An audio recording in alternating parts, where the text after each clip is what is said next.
Hello everyone, welcome back to my YouTube channel friends. आज के video में हम लोग डिस्कस करेंगे अपना सीटेट पेपर 2 के लिए क्लास 6 की पॉलिटी का नेक्स्ट चैप्टर। अभी तक हम 4 चैप्टर्स को प्रीवियस ईयर क्वेश्चंस के साथ डिस्कस कर चुके हैं। इसके अलावा क्लास 6 की complete geography chapter wise previous year questions के साथ कंप्लीट की जा चुकी है। आप लोग प्लेलिस्ट में चेकआउट कर सकते हैं। तो चलिए बिना किसी देरी के हम अपना चैप्टर नंबर 5 स्टार्ट करते हैं। और हमारा चैप्टर नंबर 5 है गांव का प्रशासन, यानी कि एडमिनिस्ट्रेशन ऑफ विलेज। विलेज का जो एडमिनिस्ट्रेशन है वो कैसे वर्क करता है, किस तरह से अलग अलग भागों के लिए, अलग अलग प्रकार की घटनाओं के लिए अलग अलग विभाग बनाए गए हैं और किस तरह से उनका निपटारा किया जाता है। हालांकि एनसीईआरटी में ये सब एक स्टोरी के रूप में गिवन है, लेकिन हम लोगों को सिर्फ अपने फैक्ट और कॉन्सेप्ट क्लियर करने हैं, जिनको कि मैंने यहाँ पर नोट्स के फॉर्म में लिख लिया है। तो फ्रेंड्स चलिए स्टार्ट करते हैं। हमारे जो गांव का जो प्रशासन होता है वो 2 भागों में बटा रहता है। एक होता है हमारा दीवानी, जिसको हम कहते हैं सिविल, और दूसरा होता है हमारा फौजदारी, जिसको हम कहते हैं आपका क्रिमिनल। तो सिविल जो होता है इसमें क्या होता है, इसमें हमारे अधिकारों से संबंधित मामले होते हैं कि कोई अगर हमारे अधिकारों का हनन कर रहा है तो इन मामलों को हम सिविल मामले कहते हैं। हमारे संपत्ति से रिलेटेड जो मामले होते हैं, प्रॉपर्टी से रिलेटेड, वो हमारे धार्मिक मामले होते हैं। और सॉरी फ्रेंड्स, जो हमारे संपत्ति से रिलेटेड होते हैं वो हमारे दीवानी मामले होते हैं। इसके अलावा अगर हमारे धार्मिक जो रिलीजियस होते हैं, जैसे कि कुछ धर्मों के लोग अपने आप को सुपीरियर समझते हैं और दूसरों को इन्फीरियर समझते हैं, तो उन लोगों में कई बार जो है बहस इतनी अधिक बढ़ जाती है कि वो लोग मारपीट पर उतारू हो जाते हैं। या फिर कुछ मामलों में जैसे कि कई बार जो है मंदिर और मस्जिदों में स्पीकर को लेके भी झगड़ा होता है। तो ये सारे मामले हमारे सिविल के अंतर्गत आते हैं और जिनको सुलझाया जाता है राजस्व विभाग में। तो ये ध्यान रखना है। अगर यही मामले, कुछ मामले ये जो है मारपीट में बदल जाते हैं, एक दूसरे को हानि पहुंचाने शारीरिक रूप से, तो ये सब जो है फिर आ जाते हैं हमारे फौजदारी में। और इनके लिए बना होता है हमारा कानून विभाग, जो इसमें कि हमारा आता है प्रत्येक क्षेत्र का थाना। तो आपने देखा होगा कि आपके यहाँ एक होता है तहसीलदार, जिसका कि होता है राजस्व विभाग, जो कि कुछ आपके ज़मीन संबंधी मामले, अगर आप गांव से बिलोंग करते हैं तो आप ज़रूर कनेक्ट कर पाएंगे। जो हमारे ज़मीन संबंधी विवाद होते हैं उनको सुलझाता है। हमारे किसी ज़मीन की मेड़ पर कोई अतिक्रमण कर लेता है, मतलब कोई खेत की जो मेड़ होती है उसको इधर उधर करता है, तो उसमें तहसीलदार को बुलाया जाता है। लेकिन अगर उसमें थोड़ी बहुत भी मारपीट की आशंका रहती है तो वहाँ पे आपको पुलिस को भी बुलाना होता है, यानी कि दोनों लोग मिलकर उस मामले को फिर शांत करते हैं। तो यहाँ पे आपको पता चल गया होगा कि एक हमारा सिविल होता है, जिसके कि आपके अधिकारों से, आपकी संपत्ति से और आपके रिलीजियस वाद विवाद संबंधी मामले आते हैं। और जो मारपीट और शारीरिक हानि पहुंचाने जैसे एक दूसरे को पीटना, मारना, ये सब मामले आते हैं हमारे कानूनी विभाग थाने के अंतर्गत। लेकिन ये दोनों ही मामले अगर स्थानीय स्तर पर, यानी कि थाने और राजस्व विभाग में नहीं सुलझ पाते, तो ये दोनों चले जाते हैं आपके जिला न्यायालय में, जो कि सबसे लोअर लेवल होता है हमारी न्यायपालिका का। तो यहाँ पे न्यायालय में चले जाते हैं। जरूरी नहीं है कि जिला न्यायालय में ही जाएंगे, राज्य न्यायालय में या सुप्रीम कोर्ट में भी जाया जा सकता है। लेकिन चूंकि सबसे पहले यही आता है तो मैंने यही बताया। तो ये न्यायालय में जाएंगे, जहाँ पर भी 2 प्रकार के न्यायालय होते हैं। एक दीवानी न्यायालय होता है और दूसरा आपका होता है फौजदारी न्यायालय, यानी कि जिस तरह का मामला होगा उसी तरह के न्यायालय में जाएगा। अब हम बात करते हैं कि थाना क्या होता है। कानूनी विभाग का जो आपका एक, वो कह सकते हैं कि एक स्थान होता है, उसको हम थाना कहते हैं। तो थाने में, प्रत्येक थाने का एक कार्य क्षेत्र होता है। अभी आपने सुना होगा, कई बार मूवीज में देखा होगा कि कुछ थाने वाले कह देते हैं कि हमारा तो एरिया ही नहीं है यहाँ पे, तो हम कैसे कार्यवाही कर सकते हैं। तो ये उसी तरह की बात होती है कि प्रत्येक थाने का एक कार्य क्षेत्र होता है, जहाँ उसके अधिकारी थानेदार, जिसको हम कहते हैं पुलिस अधीक्षक। ये भी याद रखना है कि जो थाने का अधिकारी होता है वो होता है पुलिस अधीक्षक, SHO की जिम्मेदारी होती है कि वह लोगों से घटना की पूछताछ करे, किसी भी हुई घटना की जांच पड़ताल करे और अपने क्षेत्र के अंदर के मामले पर कार्यवाही करे। और अगर वो सामान्य रूप से उस मामले को सुलझा सकता है तो उस विवाद को ख़त्म करने की कोशिश करे, जब तक कि वो सीरियस नहीं हो तब तक, मतलब अगर वो न्यायालय में जाने लायक नहीं है तो उसको वहीं पर समाप्त कर दे। थाने में लोग उस क्षेत्र में हुई चोरी, दुर्घटना, मारपीट और झगड़े की रपट लिखवा सकते हैं। तो ये कुछ कार्य होते हैं थाने के। थाने का अधिकारी बहुत इंपॉर्टेंट है, ये मल्टीपल टाइम सीटेट में पूछा गया है, तो इसको थानेदार या पुलिस अधीक्षक कहा जाता है, ये ध्यान रखना है। अब हमने देखना है दीवानी क्षेत्र। तो दीवानी क्षेत्र में राजस्व विभाग के क्या कार्य होते हैं। जो हमारा राजस्व विभाग होता है इसमें हमारे तहसीलदार, पटवारी ये सब आते हैं और ये क्या करते हैं, ये प्रत्येक क्षेत्र में संपत्ति के अभिलेख रखते हैं, यानी कि संपत्ति का रिकॉर्ड हमारा रखते हैं। और या फिर जो है इसके रिकॉर्ड हेतु एक प्रशासनिक अधिकारी होता है। तो राजस्व विभाग में क्या होता है, हमारी संपत्ति का रिकॉर्ड, और इस रिकॉर्ड के लिए एक ग्राम प्रशासनिक अधिकारी होता है जिसको कहते हैं हम पटवारी। कुछ क्षेत्रों में उसको लेखपाल कहा जाता है, कुछ में उसको कर्मचारी कहा जाता है, कुछ में उसको ग्रामीण अधिकारी कहा जाता है और कुछ में उसको कानून को कहा जाता है। तो ये सब एक ही अधिकारी के नाम है, जो होता है आपका विलेज एडमिनिस्ट्रेशन ऑफिसर, ये होता है ग्राम प्रशासनिक अधिकारी। अब इसके कार्य क्या क्या होते हैं, पटवारी के कार्य क्या क्या होते हैं। तो पटवारी जो है इसके अधिकार क्षेत्र में एक से अधिक अर्थात कई गांव आते हैं जिनकी जमीन का लेखा जोखा, जिसका कि रिकॉर्ड जो है पटवारी किसानों की जमीन के अनुसार बने नक्शे, खसरे या रजिस्टर में रखता है। जिस रजिस्टर में वो इस रिकॉर्ड को रखता है नक्शे के अनुसार, उसको कहते हैं हम खसरा। तो किसानों की ज़मीन का जो रिकॉर्ड होता है वो उसको कैसे रखना होता है, विद नक्शा, यानी कि उसके पास हर एक ज़मीन का नक्शा होता है और वो अपने खसरे नामक रजिस्टर में इसको रखता है। और पटवारी समय समय पर इन रिकॉर्डों को दुरुस्त भी करता है, यानी कि उसको इनको अपडेट भी करना होता है। कई बार लोग अपनी ज़मीन बेच देते हैं, कई बार किसी के पिता की मृत्यु हो जाती है और उसके एक से अधिक पुत्र होते हैं तो उनके मध्य भी ज़मीन का बंटवारा आता है। तो इस तरह के जो अपडेटेशन है वो पटवारी को करनी होती है। अब पटवारी खेतों की ज़मीन को भी मापता है, जिसके लिए अलग अलग क्षेत्रों में अलग अलग तरीके प्रयुक्त होते हैं। आपने देखा होगा एक गांव में कंडा जिसको हम बोलते हैं, उससे ज़मीन का मापन किया जाता है। तो पटवारी खेतों की ज़मीन को मापता है और अलग अलग जो आपके एरियाज़ हैं तो वहाँ पे अलग अलग मापक की जो आपकी इकाई है, यूनिट्स है, उसका प्रयोग किया जाता है। लेकिन अगर हम सामान्य रूप से बात करें तो सामान्य रूप से भूमि नाप हेतु जरीब नामक एक लोहे की जंजीर का प्रयोग किया जाता है। तो ये याद रखना है कि सामान्यतः भूमि नाप हेतु प्रयोग की जाने वाली जो आपकी यूनिट है वो क्या है, वो जरीब नामक लोहे की जंजीर है।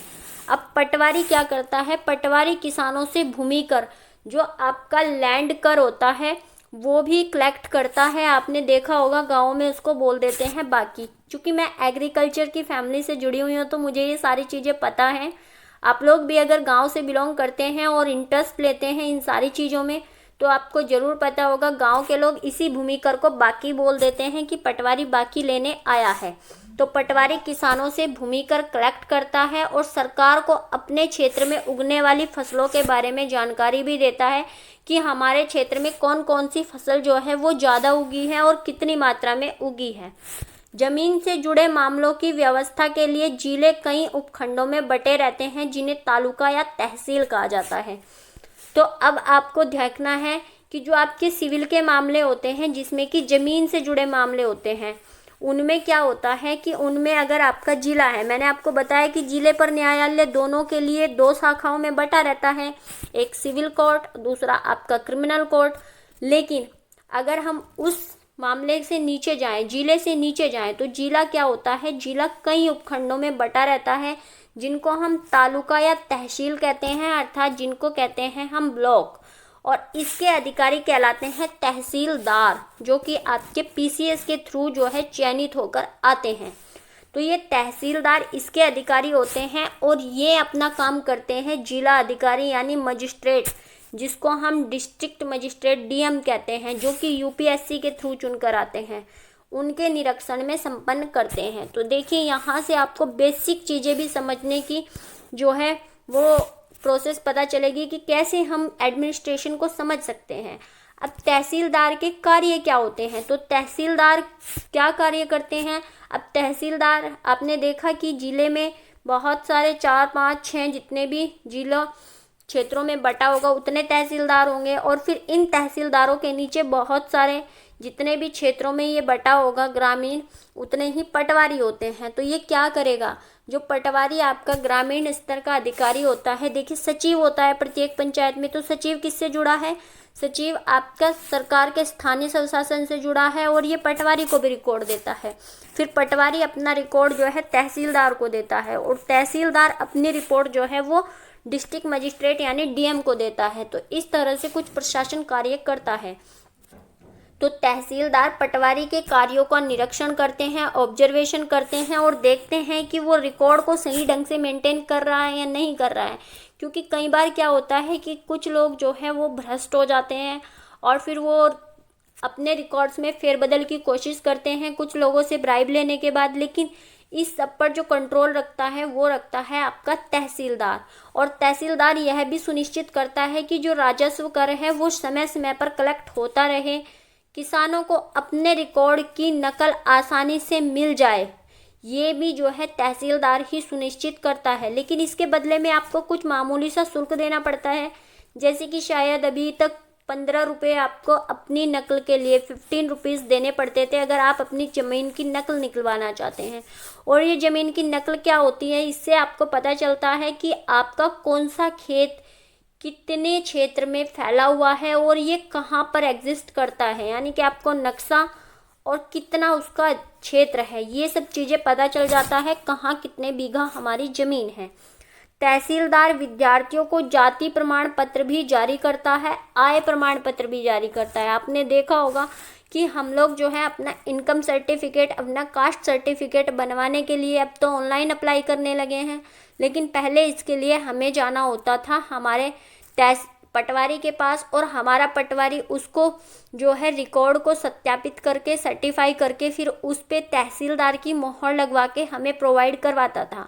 अब हम लोग ऑनलाइन अप्लाई करते हैं और हमारा ऑनलाइन एप्लीकेशन जाता है पटवारी के पास, पटवारी उसको वेरीफाई कर देता है, और पटवारी के वेरीफाई करने के बाद उस पर तहसीलदार की मोहर लग जाती है, जिसके बाद कि वो हमारा प्रमाणित होकर जाति या आय प्रमाण पत्र बन जाता है। तो इस तरह से तहसीलदार विद्यार्थियों के लिए भी कार्य करता है, और तहसीलदार के दफ्तर में ज़मीन से जुड़े मामले भी सुने जाते हैं। मतलब मैंने आपको अभी बताया था कि कुछ मामले जो ऐसे होते हैं कि छोटे मोटे मामले हैं जिनको कि हम लोग अपने लेवल पे सुलझा सकते हैं, तो अगर तहसीलदार उसको अपने लेवल पर सुलझा सकता है तो उसको वो ख़त्म करने का प्रयास भी करता है। अब किसानों को अपनी ज़मीन के रिकॉर्ड क्यों चाहिए होते हैं, ये तो हमें पता चल गया कि कुछ शुल्क लेकर जो है तहसीलदार किसानों को उनकी ज़मीन का रिकॉर्ड प्रोवाइड करवाता है। लेकिन ये चाहिए क्यों होते हैं, तो जब एक किसान दूसरे किसान से ज़मीन खरीदना चाहता है, मैंने अभी आपको बताया था कि पटवारी को अपडेटेशन क्यों करना होता है इन रिकॉर्डों में। पटवारी टाइम टाइम पर रिकॉर्ड्स को अपडेट क्यों करता है, क्योंकि जब एक किसान दूसरे किसान से ज़मीन खरीदता है तो फिर एक की ज़मीन घट जाती है और दूसरे की बढ़ जाती है, तो ये अपडेट पटवारी को करना पड़ेगा, तभी तो सरकारी रिकॉर्डों में आएगा कि किसके पास कितनी ज़मीन है। और यदि किसान अपनी फसल या ज़मीन दूसरे को बेचना चाहते हैं, यानी कि ज़रूरी नहीं है कि वो अपने किसान को ही बेचें, किसी अन्य को भी बेच सकते हैं। कई बार हम लोग अपनी ज़मीन को किसी फैक्ट्री, स्कूल या फिर कोई कार्यालय या फिर कुछ प्राइवेट इंस्टीट्यूट, उसके लिए भी बेच सकते हैं, तो ये जो है उसके लिए भी बेची जा सकती है। उसके लिए भी आपको अपने ज़मीन के रिकॉर्ड निकालने होते हैं ताकि आपको पता चल सके कि आप अपनी कौन सी ज़मीन को बेच रहे हैं। जब एक किसान को अपनी ज़मीन में कुआं खोदने के लिए बैंक से कर्ज चाहिए, कई बार हम लोग अपनी ज़मीनों पर लोन भी लेते हैं, तो कई बार उसमें दिखाना होता है कि हम लोन किस लिए ले रहे हैं। कई बार हम फसल पे लोन ले लेते हैं, कई बार हम अपने ज़मीन में ट्यूबवेल लगवाने के लिए लोन ले लेते हैं। तो ज़मीन पर जब हमें लोन लेना होता है तब भी हमें अपनी ज़मीन की नकल दिखवानी होती है, क्योंकि आपको लोन मिलता है आपकी ज़मीन कितनी है उसके अकॉर्डिंग, यानी कि कितने बीघा ज़मीन है आपके पास, उसी के रेशो में आपको लोन बैंक के द्वारा प्रोवाइड किया जाता है। जब एक किसान अपने खेतों के लिए खाद खरीदना चाहते हैं, अगर हम लोग जो आपकी सोसाइटी होती है गांव में उसको हम, जो आपकी खाद सोसाइटी होती है वहाँ से भी आप लोग अगर खाद खरीदना चाहते हैं तो वहाँ पे भी टाइम टाइम पे आपको अपने रिकॉर्ड्स अपडेट करने होते हैं, जिसमें कि आपको ज़मीन की नकल चाहिए होती है। और जब एक किसान अपने जीवित रहते हुए या फिर अपनी मृत्यु के बाद उसकी ज़मीन को उसके बेटों और बेटियों में, देखिए फ्रेंड्स यहाँ पे ऐसा नहीं है कि सिर्फ बेटों को ही प्रॉपर्टी दी जाती है। अगर किसी के पास बेटा नहीं है या फिर कोई इंसान अपने बेटे और बेटियों को बराबरी से जो है अपनी संपत्ति को प्रोवाइड करना चाहता है तो उसके लिए भी ज़मीन की नकल की आवश्यकता होती है। अब यहाँ पे बताया गया है कि बेटियों को अधिकार कैसे मिलता है, तो हिंदू उत्तराधिकार संशोधन अधिनियम 2005, ये वेरी वेरी इंपॉर्टेंट टॉपिक है क्योंकि इससे क्वेश्चंस मल्टीपल टाइम पूछे गए हैं। तो जो आपका हिंदू उत्तराधिकार संशोधन अधिनियम 2005 है, इस कानून के अनुसार हिंदू परिवारों में अब बेटों बेटियों और माँ को ज़मीन में बराबर हिस्सा मिलता है। यानी कि क्या होता है कि अगर किसी परिवार का मुखिया जो है बालक नहीं रहता है तो उसमें जो प्रॉपर्टी होती है उसको बराबरी से बेटों में बेटियों में और माँओं में बांट दिया जाता है। हालांकि अभी भी गांव में ये रहता है कि बेटियां जो है अपना प्रॉपर्टी का हिस्सा भाई को ही दे देती हैं और एक हिस्सा माँ के नाम आ जाता है। फिर माँ जो है अपने बच्चों में अगर माँ चाहे तो वो बांट सकती है और अगर वो नहीं चाहती तो उसकी मृत्यु के बाद ऑटोमेटिकली बस उसको अपडेट करवाना होता है, फिर वो बच्चों के नाम आ जाता है। तो यहाँ पे देखिए मैंने लिखा भी है कि अभी तक इससे 7 से 8 बार एक ही प्रीवियस ईयर को रिपीट किया जा चुका है, अलग अलग प्रकार से मॉडिफाई करके उसको पूछा गया है। अब हम इस चैप्टर के प्रीवियस ईयर क्वेश्चंस भी देख लेते हैं। तो यहाँ पे प्रीवियस ईयर क्वेश्चंस में पहला क्वेश्चन है कि निम्नलिखित कार्यों में से पटवारी लेखपाल का उत्तरदायित्व कौन सा है, यानी लेखपाल का क्या कार्य है। तो आपको पता है कि लेखपाल जो है हमारी ज़मीनों के रिकॉर्ड रखता है और उनको अपडेट करता है। तो भूमि विकास के लिए रोजगार योजनाओं को लागू करना ये जो है पटवारी का कार्य नहीं है। शिकायतों की जांच पड़ताल के द्वारा भूमि संबंधी विवादों को रोकना, तो ये जो है आपके तहसीलदार का कार्य है, ये भी आपका पटवारी का कार्य नहीं है। हालांकि पटवारी इन मामलों में जांच करने के लिए जो है वो आ सकता है, लेकिन विवाद रोकेगा कौन, वो अपनी रिपोर्ट जाके दे देता है तहसीलदार को और विवाद तो तहसीलदार ही रोकेगा। अगर वो नहीं रोक सकता तो फिर ये न्यायालय में चले जाते हैं। तो यहाँ पे ये ऑप्शन भी जो है आपका गलत हो जाता है। भूमि मापन और आलेखों को सुरक्षित रखना, तो ये बिल्कुल सही कार्य है पटवारी का, यहाँ पे ऑप्शन सी आपका राइट हो जाएगा। सामूहिक संपत्ति का निर्माण और रखरखाव, ये होती है उस क्षेत्र की पंचायत की जिम्मेदारी। पंचायत जो है सामूहिक संपत्ति जो आपकी पब्लिक जो प्रॉपर्टी होती है उसका रखरखाव करती है और उसका निर्माण भी करवाती है। निम्नलिखित में से कौन सा ग्रामीण प्रशासनिक अधिकारी नहीं है, तो यहाँ पे आपको देखना है ग्रामीण प्रशासनिक अधिकारी। तो भूमि रिकॉर्ड अधिकारी ये भी होता है, लेखपाल भी होता है, पटवारी भी होता है, लेकिन ये जो है नगर निगम वार्ड काउंसलर, ये आपके नगर जो पंचायत होते हैं, जो म्यूनिसिपल होते हैं, उनका भाग होता है। तो यहाँ पे ऑप्शन डी आपका राइट हो जाएगा। अब क्वेश्चन नंबर 3 है नेक्स्ट हमारा कि पटवारी लेखपाल के कार्यों की देखभाल निम्नलिखित में से कौन करता है। तो पटवारियों के कार्यों की जो देखभाल है वो करता है आपका तहसीलदार। तहसीलदार पटवारी के कार्यों पर जो है ऑब्जर्वेशन रखता है और देखता है कि पटवारी अपने रिकॉर्ड्स को सही से मेंटेन करे। जो भूमि संबंधी छोटे छोटे विवाद हैं उनकी रिपोर्ट सही से तहसीलदार को प्रोवाइड करे। पुलिस थाने के प्रभारी का पद नाम क्या है, और ये फ्रेंड्स आपको 2022 में ही पूछा गया क्वेश्चन है। तो यहाँ पे इसके जो प्रभारी का पद नाम है वो है पुलिस अधीक्षक, जिसको हम कहते हैं SHO। तो ये याद रखना है। हिंदू उत्तराधिकार अधिनियम से मैंने क्वेश्चन को शामिल नहीं किया है क्योंकि यही एक क्वेश्चन है, इसको मॉडिफाई करके कई बार अलग अलग टाइप से पूछा गया है। तो फ्रेंड्स इसी के साथ ये हमारा चैप्टर नंबर 5 भी कंप्लीट होता है। कल हम लोग चैप्टर नंबर 6 को डिस्कस कर लेंगे और फिर एक और वीडियो में चैप्टर 7 और 8 को कंप्लीट करते हुए हम क्लास 6 की ज्योग्राफी में और पॉलिटी को कंप्लीट होते हुए देखेंगे। इसके बाद हम लोग क्लास 7 की ज्योग्राफी में एंटर कर जाएंगे। तो इस वीडियो को देखने के लिए आप सभी का धन्यवाद। और अगर आपको मेरा ये इनिशिएटिव अच्छा लगता है तो वीडियो को लाइक, शेयर और सब्सक्राइब जरूर करें। चैनल के साथ जुड़े रहें, इससे मुझे भी मोटिवेशन मिलता है। और आपका सीटेट पेपर 2 का सिलेबस जो है मैं कोशिश करूँगी कि जनवरी के स्टार्टिंग तक जो है वो कंप्लीट करवा दिया जाए। तो again thanks for watching the video.